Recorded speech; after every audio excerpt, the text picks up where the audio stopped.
श्रोताओं, हमारे YouTube channel tales with Ranjeet में आप सबों का एक बार फिर स्वागत है। जैसा कि आप सबों को मालूम है, इन दिनों में एपिसोड वाली कहानी काल, जो कि रहस्यों एवं आत्माओं पर आधारित है, आप लोगों के लिए लेकर आता हूँ। जैसा कि आप सबों ने इस कहानी के पिछले एपिसोड में सुना, चार दोस्तों की पिकनिक पार्टी से शुरू हुआ यह कहानी इंस्पेक्टर धर्मेंद्र यादव एवं एसआई तिवारी तक पहुंच गई है। काल के खात्मा करने की इन दोनों ने ठान ली है। श्रोताओं, अब आगे की कहानी जानने के लिए हम लोग इस कहानी के अगले भाग काल पार्ट 6 की ओर बढ़ते हैं। इंस्पेक्टर धर्मेंद्र यादव एवं एसआई तिवारी जल्द से जल्द वापस लौट जाना चाहते थे। खौफ एवं दहशत दोनों के चेहरे पर हावी थे। इंस्पेक्टर यादव ने गाड़ी की स्पीड काफ़ी तेज कर दी थी। दोनों उस वृद्ध व्यक्ति के बारे में ही लगातार सोचे जा रहे थे। उसने ऐसा क्यों कहा? काल के जगने का समय हो गया है, तुम लोग जान बचाकर जल्दी से भागो।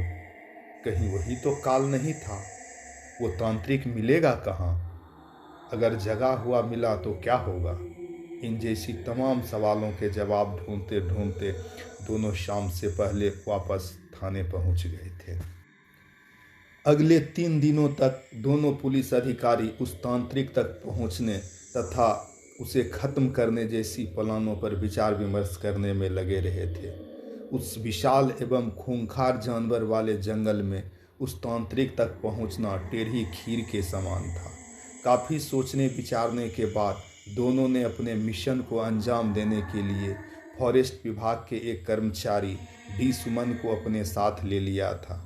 डी सुमन उस जंगल के चप्पे चप्पे से वाकिफ थे। इंस्पेक्टर यादव ने एक बार फिर अमर तथा विक्रम दोनों को अगले आदेश तक हॉस्टल से बाहर न निकलने की हिदायत दे दी थी। तय दिन तीनों पूरी तैयारी के साथ उस जंगल की ओर निकल पड़े थे। ड्राइवर ने लगभग 12 बजे दिन के आसपास उस जंगल के करीब उन लोगों को उतार दिया था। ड्राइवर को उसी गाड़ी में रुकने बोल तीनों उस रहस्यमयी नदी की ओर चल पड़े थे। लगभग 15-20 मिनटों बाद वे लोग उस नदी के किनारे पहुंच गए थे। रहस्यमयी नदी खामोशी रूप धारण किए हुए बहे जा रही थी। तभी दूर नदी के किनारे एक बाघ पानी पीते दिखा था।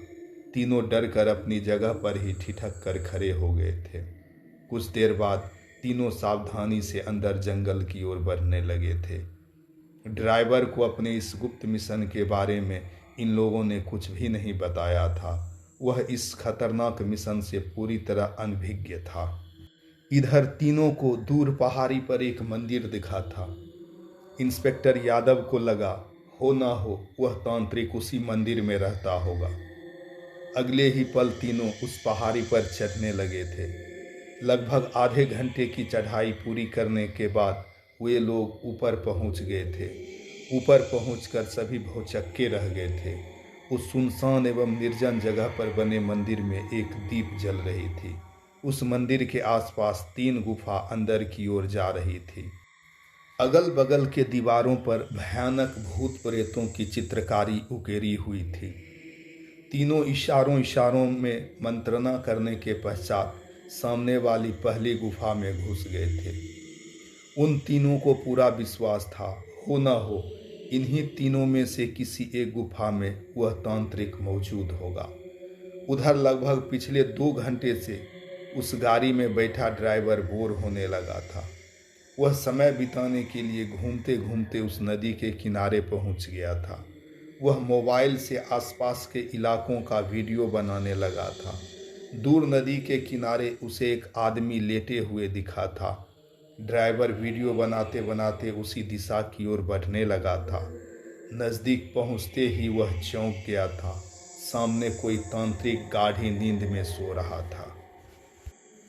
तभी उसके सामने अचानक एक वृद्ध व्यक्ति आकर खड़ा हो जाता है। वह वृद्ध व्यक्ति उस ड्राइवर को आगे जाने से मना करते बोलता है, वापस तुरंत लौट जाओ, नहीं तो मारे जाओगे। ड्राइवर जोर से बोला, तुम कौन हो? यहाँ क्या कर रहे हो? तभी आवाज़ सुनकर उस तांत्रिक की नींद टूट जाती है। उसकी नींद खुलते ही वह वृद्ध व्यक्ति अचानक काल के रूप में परिणत हो जाता है। वह लंबे लंबे बाल एवं बड़ी बड़ी डरावनी आंखों वाला काल खतरनाक इरादों से उस ड्राइवर की ओर बढ़ने लगा था। ड्राइवर डर के मारे अपनी गाड़ी की ओर बचाओ बचाओ की आवाज़ें लगाता भागने लगा था। उसकी आवाज़ें समूचे उस वीरान एवं शांत जंगल में गूंजने लगी थी। दूर ऊंची पहाड़ी वाली मंदिर तक यह आवाज़ इंस्पेक्टर यादव के कानों तक पहुंचने लगी थी। इंस्पेक्टर यादव अपनी ड्राइवर की आवाज़ पहचान गए थे। वे तीनों तुरंत तेजी से नीचे उतरने लगे थे। इधर वह ड्राइवर भागने के दौरान ठोकर खाकर अचानक गिर पड़ा था। वह पुनः उठने की कोशिश करने लगा था, लेकिन तब तक काल ने उसे दबोच लिया था। अगले ही पल काल ने उसकी बेरहमी से हत्या कर उसकी लाश को उसकी गाड़ी की अगली सीट पर लिटा दिया था। मृत ड्राइवर की मोबाइल इसी भाग दौड़ में उस बालू पर ही गिर गई थी। लगभग आधे घंटे बाद वे तीनों तेजी से वापस लौटने लगे थे। बालू पर खून को देखकर तीनों रुक गए थे। अचानक वहां पड़ी मोबाइल को देखकर एसआई तिवारी चौंक गए थे। यह मोबाइल उस ड्राइवर का ही था। उन्होंने मोबाइल उठा लिया था। तीनों भागते भागते कुछ ही देर के पश्चात अपनी गाड़ी के पास पहुंच गए थे। तभी तीनों अचानक सहम कर रह गए थे। श्रोताओं, रहस्य तथा रोमांच से भरे इस अंक में बस इतना ही। आगे की कहानी सुनने के लिए इस कहानी का अगला एवं अंतिम पार्ट काल 7 अवश्य सुनें। तब तक अपना तथा अपनों का अवश्य ख्याल रखें। धन्यवाद।